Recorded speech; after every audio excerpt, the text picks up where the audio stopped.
Inovacija – savaime įsivalantis, plaunantis robotas siurblys Zylė. Poilsio kompleksas Melno rezidencija. Pirmasis toks pajūryje. Nuo grindų iki užuolaidų. Namų, visuomeniniam ir biuro interjerui. Dubingiai.lt.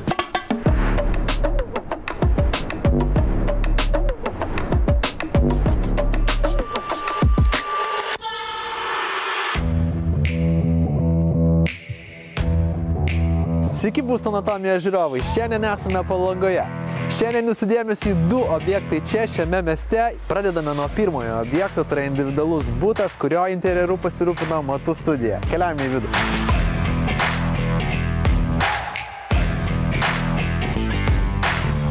Verta paminėti, kad šis nuostabus butas, į kurį keliaujame, yra pas mūsų pagrindinį šio sezono TV partnerį Melno rezidencija projekte. Šis projektas iš tikrųjų gyvendinamas etapais. Šiuo metu baigėsi pirmojo etapo butų pardavimai, po to planuojamas ir spa, o vėliau antro, trečio etapo šiek tiek kitokie gyvenamieji pastatai. Tai jeigu kažkam įdomu, galite jos pasiekti Melno rezidencija.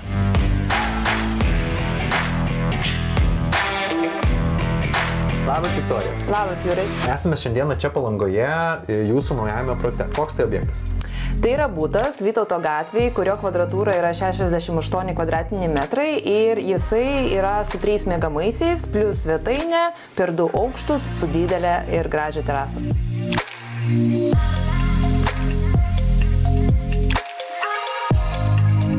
Butas labai yra kompaktiškas, yra tikrai nemažai paslėptų spintų, tai čia mes matom koridorių spintą, čia jau iš karto keliaujam į svečių sanmazgą. Ten mes irgi galime matyti ir paslėptą džiovyklę, paslėptą skalbimo mašiną. Tikrai labai gražus ir kompaktiškas svečių vonios kambarys. Iš tikrųjų labai atkreipia dėmesį iš karto plautuvės. Taip, labai. Medžiaga. Iš ko čia gaminat? Tai yra iš plytelės padarytas praustuvas. Tikrai gražu. Ir čia gyvatukas, galima sakyti lietuviškai gyvatukas, irgi labai žaismingas, suderintas. Taip, jisai yra suderintas su visais kitais baldais, yra dažytas irgi pagal spec užsakymą, su mūsų išrinkta spalva, kad dėrėtų prie spintos. Ir prie plytelių. Ir grindys patinka irgi iš tos pačios plytelės čia panašiai. Ypač pajūriui pasakyk, kad tinka. Labai tokia banga. Iš karto. Geras.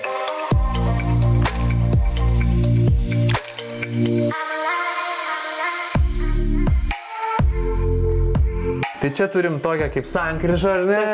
Turim darbo svečių kambarį, turim dar vieną poilsio kambarį ir turim svetainę. Tai užeinam į svetainę, pasižiūrime čia, kokių dalykų čia sugalvojate. Pirmas dalykas, kas krenta į akis, tai medinės grindys. Taip. Ir norisi iš tikrųjų tikrai tavęs paklausti, kodėl pasirinkot būtent ąžuolą ir būtent tokį sudėjimą. Ir žinau, kad apie būtent šias grindis yra keli įdomus faktai, kaip jis buvo paruoštas būtent šis parketas. Šitas butas yra skirtas porai, kuriem yra 60 plus metų. Tai kaip mes matom, čia yra daug tokių oldschoolinių panaudotų dalykų. Ir aš pavadinčiau, kad aplamai tas stilius yra toks old money stilius. Tai dėl to ir parketą mes kreipiam labai daug dėmesio, kad jisai būtų toks, atrodo, kad iš senesnių laikų. Šį parketą mums padėjo išsirinkti būtent įmonė Nagoja. Ir šis parketas yra ne beicuotas, kai dažniausiai mes esame įpratę matyti, o jisai yra dūmintas. Ir jisai jau atkeliauja su ta spalva į objektą, o ne beicuojamas vietoje. Tai mums tas dalykas labai patinka ir patiko, klientams irgi patiko, mes labai patenkinti. Tikrai labai įspūdingai, labai gražiai atrodo. O dėl pačio rašto, kodėl ne tiesiog lentos, o ševrono dėjimas? Kadangi butas yra kompaktiškas ir nesinorėjo taip labai išsiplėsti į erdvę, tai dėl to mes pasirinkom tą tokį susiaurintą raštą. Butas dėl to mano akima atrodo šiek tiek pats didesnis. Kalbant apie įmonę Nagoja, ji rinkoje daugiau nei 20 metų. Verta paminėti būtent šių grindų paruošimą, kurios buvo ruoštos rūkanties uždaroje kameroje nuo 4 iki 24 valandų. Paviršius yra šlifuojamas ir šukuojamas, dengiamas alyva arba laku, taip gaunant įspūdingos medienos atspalvius. Galima rinktis tiesias parketlentės, klasikinės eglutės arba prancūziškos chevron eglutės raštus. Galima rinktis ir šakotumą bei paviršiaus apdirbimą. Kam įdomu, galite drąsiai pasikalbėti su įmonės Nagoja specialistais. Sužinoti daugiau galite kreipiantis į jų artimiausius salonus Klaipėdoje, Kaune arba Vilniuje.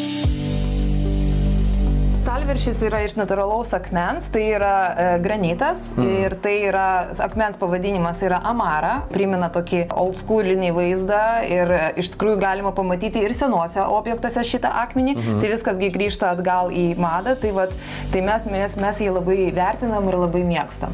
Ir tiesiog virtuvė irgi pritaikyta prie pajūrio stilistikos, tai mes naudojam būtent šią spalvinę gamą. Taip, matau ir garso sistema sumontuota, ir rekuperacija. Vėdinimas, viskas šiame bute yra, ar ne? Ir nors ir pajūris, bet gaivaus oro vis tiek namuose reikia. Taip, jisai yra tikrai skirtas geram laiko praleidimui, poilsiui, kokybiškam poilsiui. O papasakok būtent apie šią spintelę, ką suteikia 45 laipsnių kampas, nes tu gali paprastas dureles padaryti, o čia paspaudai, nėra jokių tarpukų. Kadangi mes esam labai dėmesingi detalėm, tai mums yra ypač svarbu, kad visos linijos susivestų vieną. Dėl to mes reikalaujam ir darom brėžinius savo baldininkam, kad jie padarytų būtent 45 laipsnių, supjautų, kad nesimatytų briauna. Nes jūs įsivaizduokit, jeigu čia dabar būtų briauna, kaip visai kitoks būtų vaizdas. Taip. O dabar viskas yra tiesiog labai aptaku ir labai gražu. Galiu įkristi šitą sofą. Bet jau čia nenorėsiu išvažiuoti. Tokia irgi pajūrio, labai patinka. Labai minkšta. Čia būtų vienas iš iššūkių buvo, kadangi čia yra jis labai kompaktiškas, čia reikėjo tam tikro dydžio sofos. Mums padėjo būtent minkštų baldų gamintojai. Jie yra iš Klaipėdos, tai yra San Marino baldai. Jie gamino viso būto čia minkštus baldus. Mes tikrai patenkinti jų visų darbų. Su jais dažniausiai dirbam, bendradarbiaujam. Tai yra pagal mūsų brėžinį, pagal mūsų viziją. Tai yra sukurtas gaminys, kuris yra nuo pradžios iki atvežimo į objektą. Nerealiai, iš tikrųjų, nes, tarkim, namuose turi tą zoną ir ten tau, nežinau, 1,80 m, kai įprastai sofos gal ilgesnės, ar ne? Ir ar tu modulinę turėsi dėti kažkokią, kur gal nebūtinai tau tinka tie sujungimai kažkas. O čia išmatavot, padarėt, pagaminot, šaunuoliai San Marino baldai, iš tikrųjų. Labai džiaugiuosi, kad mes Lietuvoje turim tokių gerų meistrų ir tokių įmonių, kurios gali gyveninti tokius dalykus.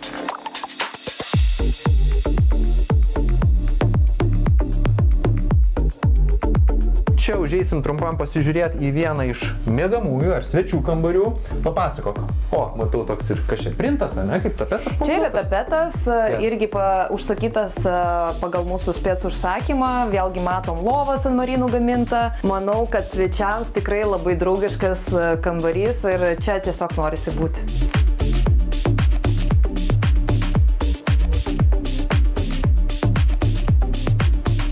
Čia mes turim sakyčiau, darbo kambarį arba svečių kambarį, todėl kad šį sofą irgi ją galima išskleisti ir galima joje miegoti. Kambarys yra jaukus, mažiukas, bet tikrai viską galima rasti. Ir kas čia yra įdomesnio, čia mes turim labai didelę ir tokią, kaip pasakyti, įeinamą spintą, kad pagalvojam apie tai, kad klientai galėtų ten į gylį reikėtų įeiti. Čia yra tikslas šios spintos būtent laikyti siurblį, nes vis tiek mes turim labai daug priemonių ir kaip ir minėjau, putas yra kompaktiškas, bet visur viskas pagalvota, kad tiesiog būtų viskas paslėpta ir mes matytumėm tik grožį. Čia turim ąžuolinės grindis, plus turime kilimukus. Ir apie kilimukus visą laiką galima daug kalbėti. Kodėl būtent pasirinkote čia šiuos kilimus, kuriuos parūpino įmonė Dubingiai? Mes renkamės iš Dubingių, pas juos mes galim pasiskolinti kilimą, pasižiūrėti, ar jisai tinka. Tai aišku, mes kaip dizaineriai labai derinam prie spalvinės gamos. Tai kaip mes matom, sofa labai dera prie tokių kilimo ištraukų, siūlo ir tikrai labai gražiai susižiūri. Žinokit, aš neįsivaizduoju aplamai ne vieno kambario be kilimo. Čia yra dalykas, tai yra privalomas dalykas, nes užuolaidos ir kilimas tai yra pagrindinės detalės, kurios sukuria jaukumą. Ir jeigu jūs norit kitaip, tai dažniausiai aš bandau atkalbinėti. Ir mano sprendimas visada, kad kilimai privalo būti. Centrinis šio kilimėlio raštas yra medalionas, tai yra senovės klasika. Pridėjus ryškių spalvų, šie klasikiniai kilimai puikiai dera moderniuose interjeruose. Verta paminėti, kad kiekvienas kilimas audžiamas ant žakardinių audimo staklių su medvilniniais šenilio siūlais, kas suteikia jam daug tekstūros sluoksnių ir prabangią išvaizdą. Lendant į detalės verta paminėti būtent meistriškumą. Austi ir kryžminiu būdu audžiami kilimai suteikia vintažinį ranko darbo įvaizdį. Ši kolekcija yra prabangi, minkšta, kuri bet kuriai erdvei suteikia vintažinį įvaizdį. Šaunuolė įmonė Dubingiai. Iššūkį turėjom su šitais turėklais, nes jie irgi yra sukurti pagal mūsų brėžinį ir čia buvo, yra net įdėtas LED apšvietimas, nes čia pakankamai mažai apšvietimo yra. Sujungimai čia buvo labai sunkus, bet mums pavyko padaryti ir vėlgi old money stiliaus. Jo, sendintas toks, iš tikrųjų gražu.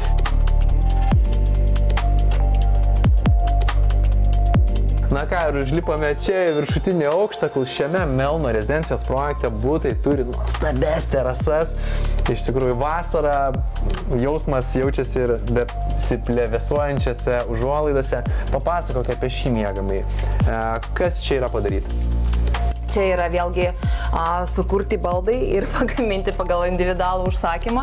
Tai čia mes matom ne medžiagą, kai iš pirmo žvilgsnio galime pagalvoti. Čia yra tiesiog paprasta plokštė, kuri yra suderinta su minkšta dalim.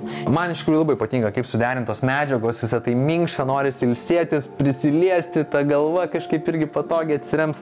Tikrai geras jausmas būnant čia. Ar čia yra kažkokie išmanūs sprendimai šiuose namuose dėkti? Šiaip tokių labai išmanių namų mes nedarėm, nes yra vis tiek būtas pajūryje, tai nesinori apsikrauti. Pagrindinis dalykas tai yra turbūt Wi-Fi šildymas ir panašiai. Tai čia, sakyčiau, jau dabar šiai dienai yra standartas. Bet ką mes turim čia įdomesnio, kadangi mes matom, kad yra pakankamai mažas, tai yra megamasis, ar tu nepastebi, bet čia televizorius pas mus yra išvažiuojantis iš lubų. Nemanau, kad čia yra dabar dar labai dažnas naudojamas elementas Lietuvoje, bet šiuo atveju mes pasirūpinom, kad iš šio miegamojo neišeinant galima ir televizorių pažiūrėti ir dar mes turim sanmazgą, kur galime irgi nukeliauti. Papasakok čia apie medžiagas, kokias naudojat, nes matau ir atsikartojančių dalykų, ką mačiau apačioje. Taip, kadangi būtas yra nedidelis, tai tikrai nėra prasmės labai zonuoti zonas ir daryti jas skirtingas, tai mes išlaikėm tą patį dizainą ir antram aukšte. Čia mes galim matyti ir mikrobetoną, ir tą pačią jūros plytelę, aš ją jau galėčiau taip turbūt vadinti. Ir čia jau mes turim šeimininkų oazę, kur galima prisipilti vonę ir tikrai grožėtis vaizdų pro langą ir tikrai smagiai ir labai jaukiai praleisti laiką.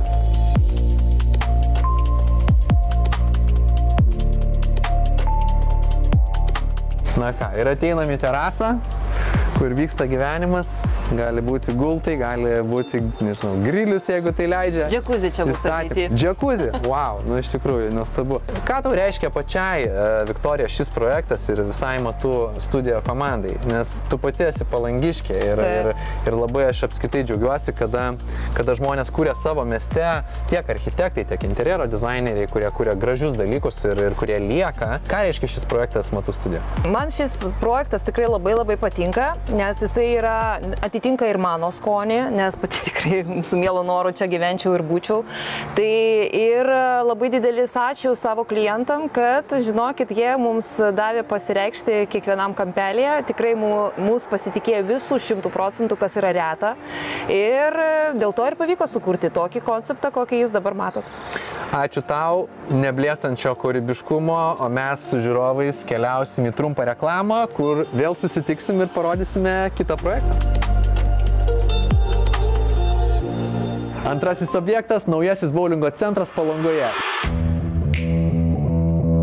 Labas dar kartą, Viktorija. Labas. Atvykom į visiškai kitokį projektą, tai yra naujasis boulingas. Taip.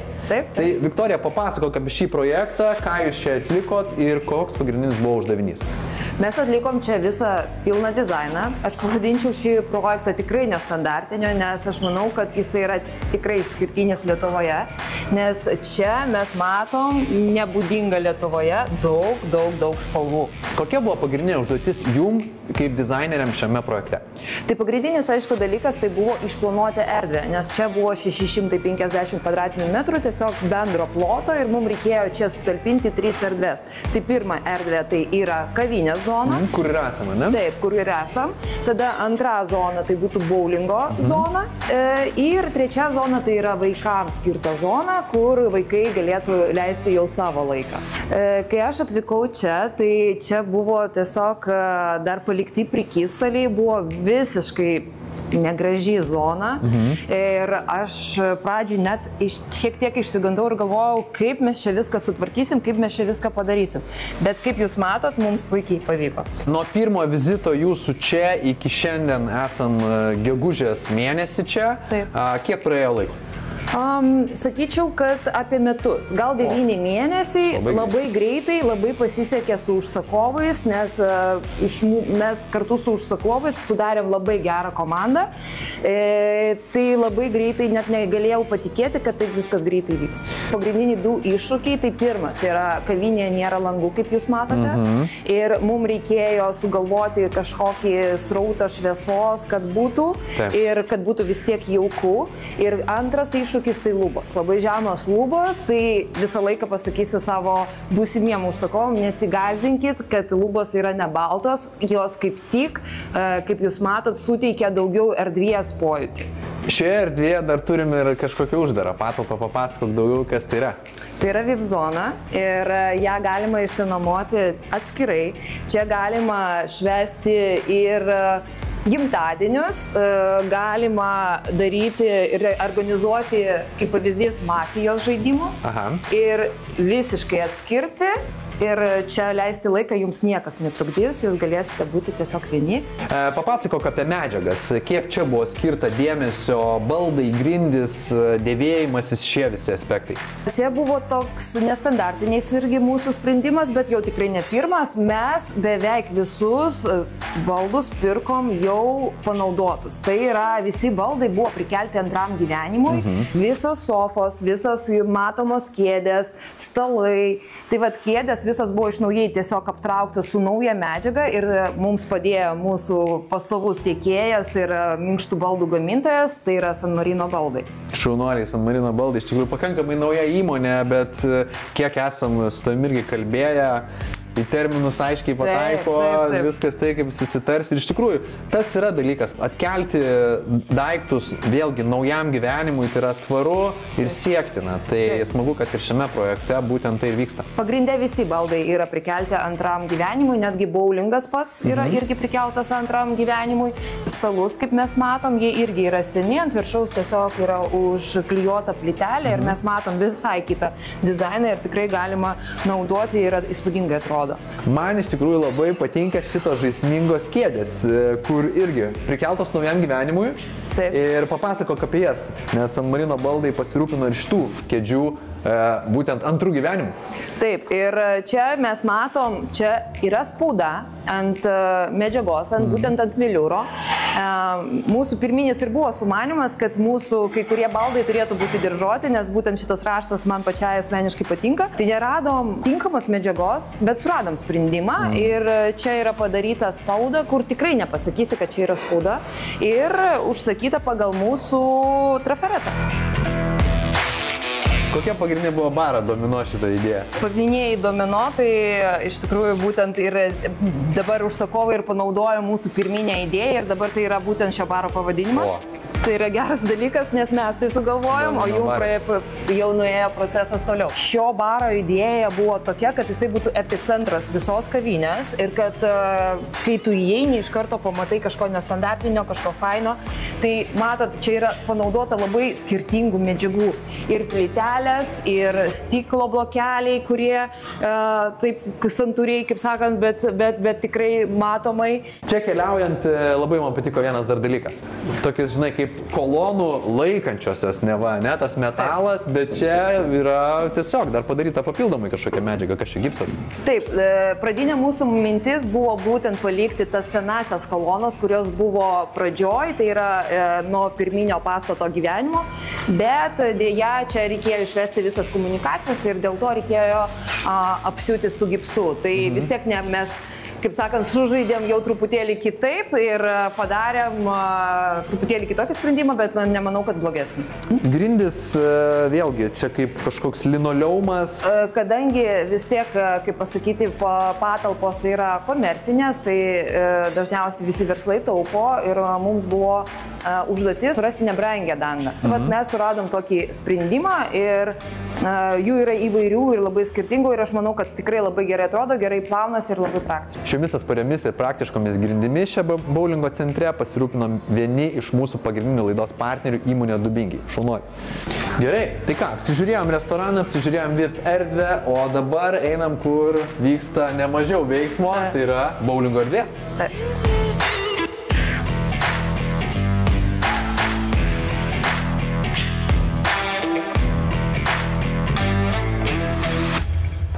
Boulingas, tavo pačios pirmas įrenginėtas. Taip.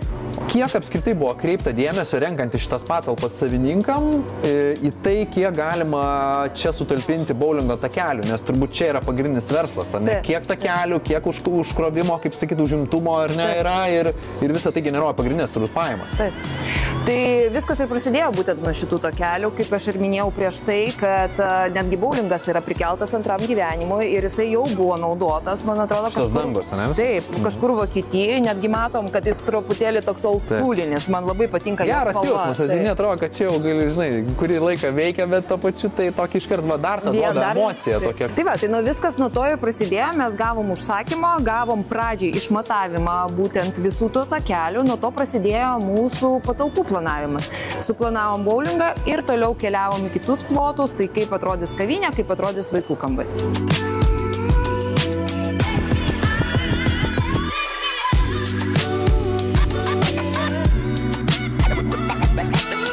Jums, mėly žiūrovai, noriu pristatyti pagrindinį mūsų laidos partnerį įmonę Krinona. Įmonėje Krinona rasti įvairiausios buitinės technikos skirtos maisto gaminimui. Tai yra oro gruzdintuvės, kavos aparatai, įvairiausi puodai ir žinoma labai kokybiški peiliai.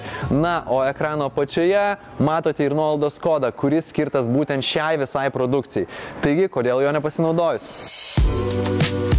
Paminėjai ir vaikų kambarį. Turim daug mėlynos spalvos. Iš tikrųjų smagu, kad boulingo patalpoje dar galima vaikus ir kitaip užimti.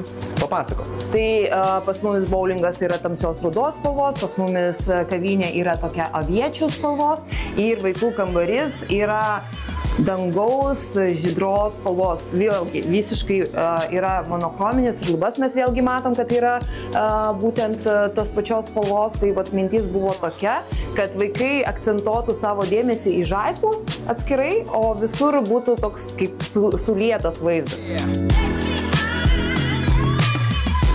Viktorija, tau kaip dizainerė asmeniškai, ką reiškia šitas projektas iš tos kūrybinės pusės, ne tik iš miesto gyventojos perspektyvos? Vėlgi, dėkinga esu labai savo klientam, kad jie leido mums pasireikšti ir neišsigando spalvų, tai aš pati labai mėgstu spalvas, mėgstu naudoti jas interjere ir tada, kada mes žaidžiam su spalvom, mes gaunam gerą rezultatą, nes, kaip pasakyti, tas pilkiai interjerai tiesiog gyvenime jau truputėlį norėtųsi tų ir spalvų pamatyti. Tai pagrindinis dalykas, tai kūrybos atveju tai buvo spalvų panaudojimas, tai labai fainai. O kas liečia plėtros planus, ar yra kažkokių minčių, nes, kaip sako, kartais joks objektas nėra pabaigtas, Taip. Visą laiką kažkas vyksta ypatingai tokiame verslo ar visuomeninėse, kur dar daugiau veiksmo. Gal čia yra kažkokių tai planų dar į ateitį? Taip, čia yra rūsys ir jisai tikrai bus dar išnaudotas ir aš manysiu, kad čia atsiras toks galbūt pagrindinė vieta, pramogų vieta Palangoje, kas yra labai malonu mums kaip dizaineriam, kad ypač man kaip Palangos gyventojai, kad aš galėjau prie to prisidėti, prie miesto vystymo.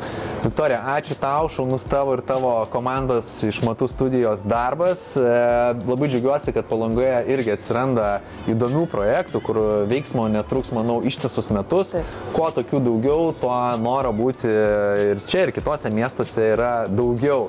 Tai linkiu tau to neblėstančio kūrybiško įkvėpimo ir ačiū tau už visą dieną su mumis Palangoje, aprodant šios 2 nuostabius projektus. Tai ačiū tau. Na ką, Būsto anatomija žiūrovai, baigėsi dar viena mūsų laida. Kaip visuomet jums sakau, ačiū, kad žiūrite. Su jumis pasimatysime jau kitą šeštadienį tuo pačiu metu. O visas mūsų laidas ir ilgesnės jų versijas galite rasti mūsų YouTube bei Spotify platformose. Galite mūsų susirasti ir pasiekti Facebook'e ir Instagram'e. Tiesiog įveskite Būsto anatomiją ir tikrai mus rasite. Paspauskite follow, paspauskite like, sekti, užduokite mums bet kokį klausimą, bendraukime, siūlykite savo objektus. Tai ką, pasimatysime netrukus. Iki.